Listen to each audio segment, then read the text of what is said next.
Welcome to Wrong Time Watch. My name is Kevin, and today I think I have a comparison video here that you're not going to see anywhere else.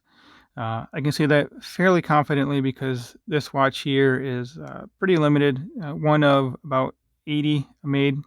This is the Damasko DB5. It's a special edition of the Damasko DA36, and this is the Borealis Icarus. I don't know how many of these they make, maybe 100, maybe 200. So both of these watches are fairly rare. But I'm convinced Borealis basically kind of copied this watch, but it's so rare. I don't know if they did it intentionally or not. So very similar styling between these watches. Borealis is based out of Portugal, and Damasko is based in Germany. And actually, you can see here it says made in Germany. This watch here, I believe, is made in Hong Kong or China. I don't know exactly, but that's neither here nor there. Let's take a closer look at both of these watches.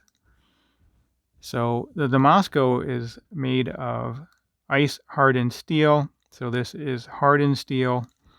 And the Borealis is cerakoted. And the coloring looks very similar. I mean, to my eye, they look very similar, not quite exactly the same. You can see the ceramic coating on this. It looks and kind of feels a little rough, but it's not like sandpaper or anything like that. You can see the coating on here. So the case, bezel, crown all has the ceramic coating. And this is H-170. I could not find the hardness for this coating.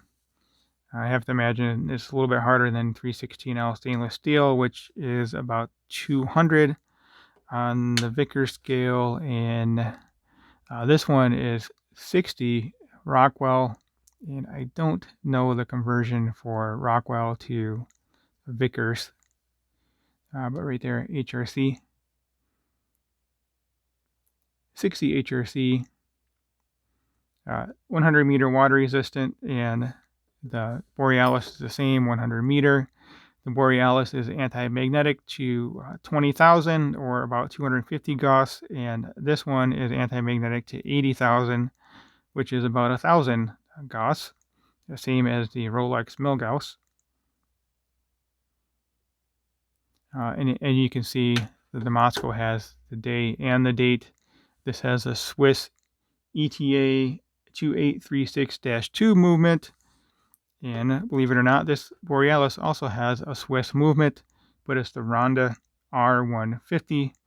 That is not a clone of the ETA 2824, but it has similar dimensions, similar specs. Plus or minus 12 seconds, hacking, hand winding, 40 hours power reserve. So it's a good Swiss movement. I'm not sure the accuracy on the 2836-2. But the power reserve should be pretty similar, and it also does have hacking and hand winding.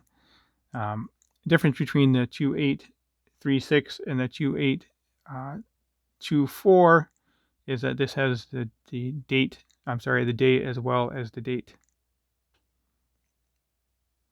So, yeah, one of my favorite watches in my collection.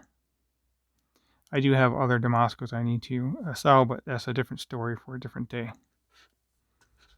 So, yeah, when I opened the package for this, the unboxing, I immediately thought of this watch. It's amazing how similar they are. You know, they have the Flieger hands. The Borealis has actual heat-blued hands. The Damasko is just all Lume. And we'll compare the Lume towards the end of the video.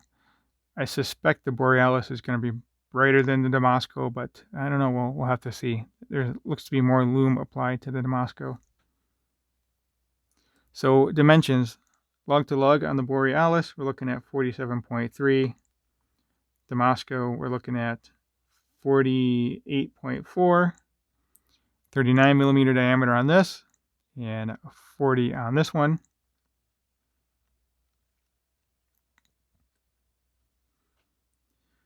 See, next spec would be thickness.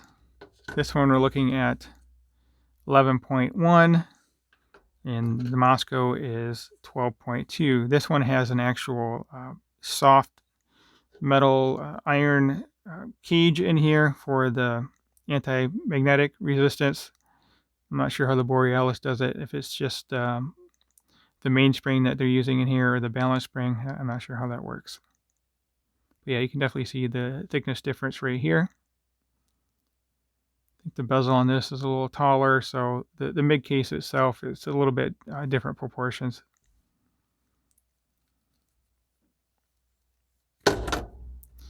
That watch can take it, I guess. A drop of a couple inches. Also drilled lugs, which I greatly appreciate for our strap changes. This one does have the quick release straps, but still nice to have drilled lugs.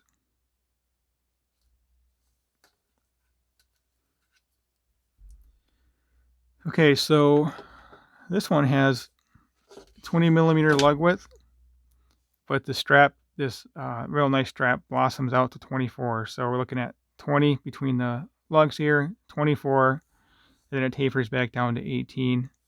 A very comfortable strap. I actually bought this watch used, I don't know, maybe a year ago, but with this hardened steel case, they look like new for a long time. And this has a little leather flap here. It's a little more difficult to get it on wrist, but it feels very comfortable. Okay, the Borealis. Actually, we'll set this off to the side. Borealis, same thing, 20 millimeter lug width, but it tapers down kind of quickly here. I don't really care for this strap as much, but it goes from 20 down to 16. And the buckle and tang is also Cerakoted with that same H170 coating.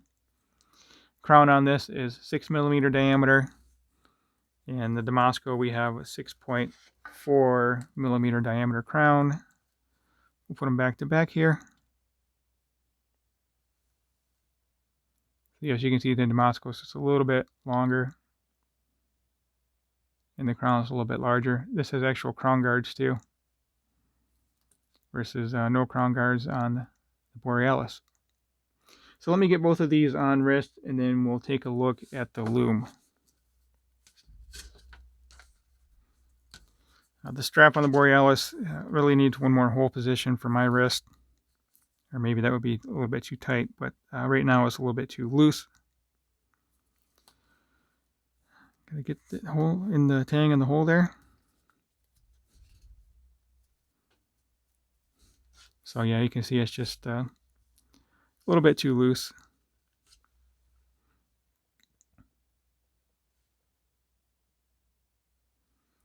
I do like those heat blued hands though. Very cool feature.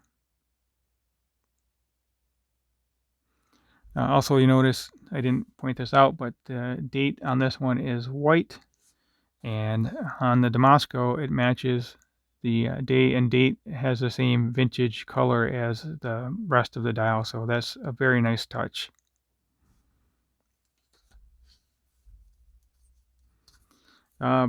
Price, we didn't talk about price. MSRP on the Borealis, which you buy directly from them, it's a pre-order type system, $575. The Damasko, you know, I bought it used, and I don't know what the new price is on it. I believe it's about $1,200 or $1,400. I don't exactly remember how much what the price is. These are sold out anyway, but so let's just say the Damasko is twice the price of the Borealis, for comparison's sake. All right, let me get the Damasko on wrist, and then we can check out the Lume here. It's been a while since I've worn this watch.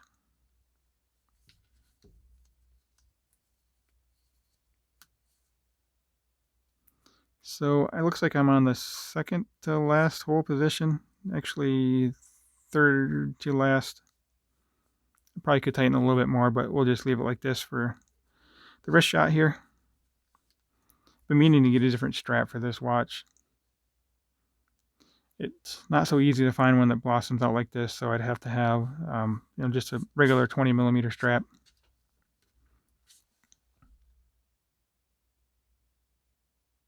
Yeah, very cool watch. I'll zoom out on this one, and then we'll check out the Lume. Normally I would throw the SKX in here, but we'll just compare these two to each other.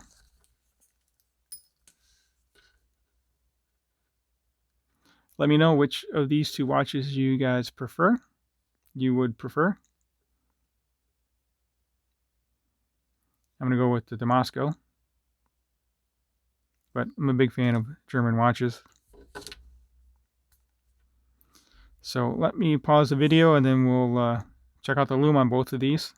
Put in the comment which one you think will have better Lume. Also, while you're doing that, please hit the subscribe button if you're not already subscribed. Like the video and leave a comment below. Alright, so I switched the positions. On the left we have the Borealis and on the right the Damasko, but I'm sure you could probably tell that already anyway based on the different Arabics and indices. So the Borealis, again, very good Lume. Also that Lume second hand kind of trips me up a little bit. I'm not familiar of, I don't recall any other watches I've had with a loomed second hand like that. Let me know if you guys know of any watches with a loomed second hand. Normally it's just a little circle or loom pip on that second hand. So I would say the hands on the Damasko are brighter than the Borealis, but the indices on the Borealis are brighter than the Damasko. I know the Borealis has X1 old radium lume. I'm not sure about the Damasko. I would imagine just regular super luminova. So that will conclude today's video. As always, thank you for taking the time. Thank you for watching, and I'll catch you on the next one.